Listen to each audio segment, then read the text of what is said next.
Hello, my dear friends, and welcome to my reflection on Lent 4. And today's reflection is called Walking by Faith and Not by Sight. The story we encounter in the Gospel according to John, chapter 9, is one of the most vivid and dramatic narratives in the ministry of Jesus. It begins with blindness and ends with sight. Yet the deeper irony of the passage is that the man who begins physically blind comes to see clearly, while those who, being confident in their sight, especially the religious leaders, end up revealed as spiritually blind. The chapter is not simply a miracle story, it's a story about faith, but it's also about the journey from darkness to light, from confusion to recognition, from obedience to worship. But most importantly, it shows us what it means to walk by faith and not by sight. The man born blind becomes a model of what discipleship looks like when we are led by Christ into places we cannot fully see or understand. So I invite you to take a walk with me through this story together. The story begins as Jesus and his disciples encounter a man who has been blind from birth. Immediately, the disciples ask a question that reflects common thinking of the time. Rabbi, who sinned, this man or his parents, that he was born blind? The question assumes that suffering must always be explained by personal wrongdoing. It reflects a worldview where misfortune is always a punishment. But Jesus refuses that framework. He answers that the man's blindness is not the result of specific sin, but that his blindness is an opportunity for the works of God to be revealed. A much more positive attitude, isn't it? Here, Jesus shifts the conversation away from blame towards purpose. Too often we ask the same questions as the disciples. When something difficult happens, we ask why, and we try to apportion blame. Why did this illness come? Why did this tragedy happen? Why did this suffering occur? It's much more helpful to look at how can we find the purpose in this, as Jesus has done. You see, Jesus does not always answer the question of why. Instead, he reveals what God can do in the midst of this situation. Faith does not always give us explanations. Faith instead usually gives us direction. Jesus then does something quite unexpected. He spits on the ground, makes mud with the saliva, and places it on the man's eyes and tells him to go and wash in the pool of Siloam, which means to be the pool to be sent. Imagine the experience of the blind man. He cannot see Jesus, doesn't know what Jesus looks like. All he has is the voice of a stranger and a strange instruction: go and wash. He's told to walk across the city and wash in a pool. Now here's the remarkable thing, I think anyways. The man actually obeys. Before he receives his sight, he has to walk in trust. Before the miracle comes, there is obedience. The man must walk through Jerusalem, still blind, probably, being guided by others, but carrying mud on his eyes, simply trusting that what Jesus said to him will somehow lead to something good. This is a perfect picture of the life of faith. So often, don't we? We want clarity before we want obedience. We want God to explain the whole plan before we take the first step. But faith doesn't work like that. God often asks us to move before we fully understand. Faith says, I cannot see the destination, but I trust the one who is leading me. The blind man walks by faith before he ever walks by sight. When the man returns, able to see, the story becomes almost like a courtroom drama. His neighbours are confused. Some say, he is the same man who used to beg. Others think, no, he only looks like him. But the man is going, I am the man. It's me. Notice something important here. The man's understanding of Jesus grows step by step throughout the story. At first, when the people ask him who healed him, the man simply says, the man called Jesus made mud and opened my eyes. At this point, Jesus is simply a man to him. Later, when the religious leader questions him, he says, he is a prophet. The man's insight, we see, is deepening. By the end of the story, when Jesus finds him again, he confesses faith and worships him as the Son of Man, the one sent by God. This is how faith often works. It grows. It deepens through experience. Many of us begin our faith journey with only a partial understanding of who Jesus is. But over time, through encounters with Jesus, encounters with his grace, experiences, and seeing how God can move in our life and in the challenges of life, our vision becomes clearer. Faith is a journey from blurred vision to clarity. Although I have to confess, sometimes I'm not quite sure I'm in full clarity much of the time. While the blind man's sight is increasing, the sight of the religious leaders is decreasing. The Pharisees are troubled by the miracle because it took place on the Sabbath. Instead of celebrating the healing of a man who had been blind since birth, they focus on the technicality that Jesus made mud on the Sabbath. The problem is not lack of evidence. Their problem is that they have already decided what they believe. They investigate the man. They question his parents. They interrogate him again and again. But no amount of testimony changes their minds. The irony of the chapter is powerful. Those who claim to see clearly are actually blind to what God is doing in the lives of others. Spiritual blindness often comes not from ignorance, but from certainty. This is the way God operates. This is the way that we must behave. This is the way ...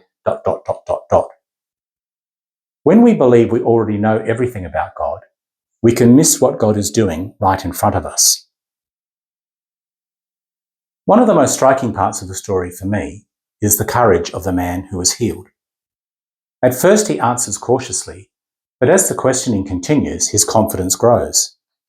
Finally, he says something remarkable to the religious leaders. If this man were not from God, he could do nothing. This statement angers them so much that they drive him out. They excommunicate him.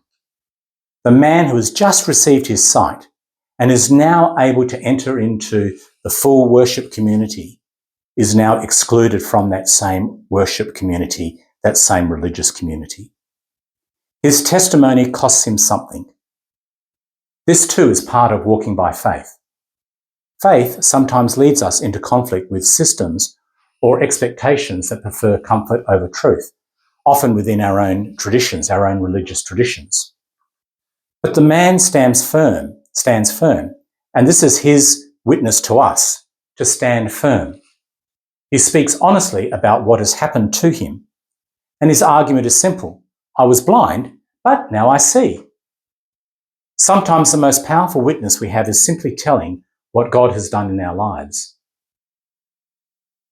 On Thursday, when we had our Bible study, I shared that this was probably the most important part for me. This is just a most beautiful moment in the story. After the man is excommunicated, after the man is cast out from the religious community and said, you can't be a part of our religious community anymore, we are told that Jesus hears about it. And then something profound happens. Jesus goes looking for him. The man has obeyed Jesus before he even knew who Jesus truly was. He has defended Jesus before the authority. And now that he has been rejected by the religious leaders and the community, Jesus seeks him out personally. This moment reveals the heart of Jesus. Jesus does not abandon each of us who suffer for our faith. He seeks us out. He finds this man and he asks him, do you believe in the Son of Man? That's all he's asking. And the man responds with this openness. Who is he, sir? Tell me so that I may believe in him. He wants to know who this person is. And Jesus says, you have seen him. In fact, he is the one speaking with you. For the first time in his life, the man who was once blind looks into the face of the one who healed him. His response is simple and profound. Lord, I believe. And then he worships him. Notice the order of the events in the story. First, the man experiences healing, then he experiences questioning, then he is excommunicated from the community of faith, and finally he experiences revelation. Jesus does not reveal his full identity at the beginning. The understanding comes at the end of the journey. Sometimes our faith develops in the same way. God works in our lives before we fully understand who God is. We go through moments of confusion, conflict, even rejection, maybe even excommunication. But if we remain faithful, there comes a moment when Christ reveals himself more clearly. The man's physical healing leads to something even greater, spiritual sight. What does this story say for us today then? Well, I think first it reminds us that faith often requires us to move before we see the outcome. Like the blind man walking to the pool of Siloam, we are often asked to take steps of obedience without knowing where the path will lead, a bit like Abraham. Faith is not blindness, it is trust. It is trusting the voice of Jesus, even when the road ahead is unclear. The next point is that the story reminds us that through faith, that faith grows through experience. The man's understanding of Jesus deepens step by step. And the same is true for us. We come to know Jesus more fully as we walk with him through the challenges of our life with God. Next, the story reminds us that following Jesus can sometimes bring opposition. The healed man's honesty leads to rejection, leads to his being excommunicated, but his courage becomes a testimony to the truth. And finally, the story reminds us of the tender compassion of Jesus. When we are cast out, Jesus seeks us. This is the good news of the gospel.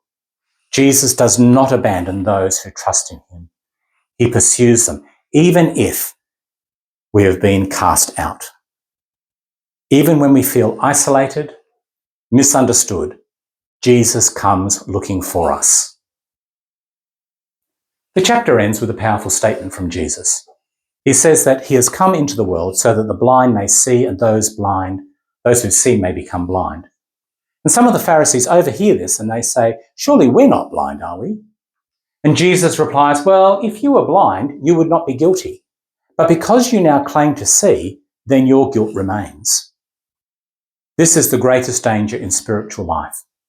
It is not ignorance, it is the assumption that we can already see clearly, that we already know what God wants, that we already know what should be done.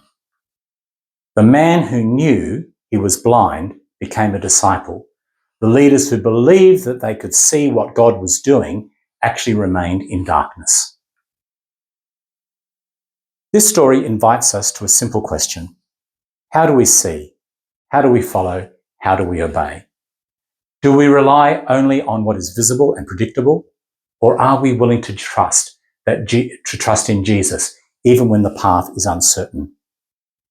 The healed man teaches us that discipleship begins with simple obedience, going where Jesus tells us to go, even if we don't know yet or even understand why. It continues with honest witness, telling others what Christ has done for us. And it leads ultimately to worship, recognizing Jesus for who he truly is. In a world that constantly demands proof and certainty, the gospel calls us to something deeper. It calls us to walk not merely by sight, but by faith. And when we do, we discover something wonderful. The same Jesus who sent the blind man on his journey is the Jesus who comes looking for you and for me. He meets us in our uncertainty. He meets us in our uncertainty. He finds us in our rejection. And when we finally see him clearly, our response can only be the same as the man who was once blind. Lord, I believe, and worship him. The Lord be with you.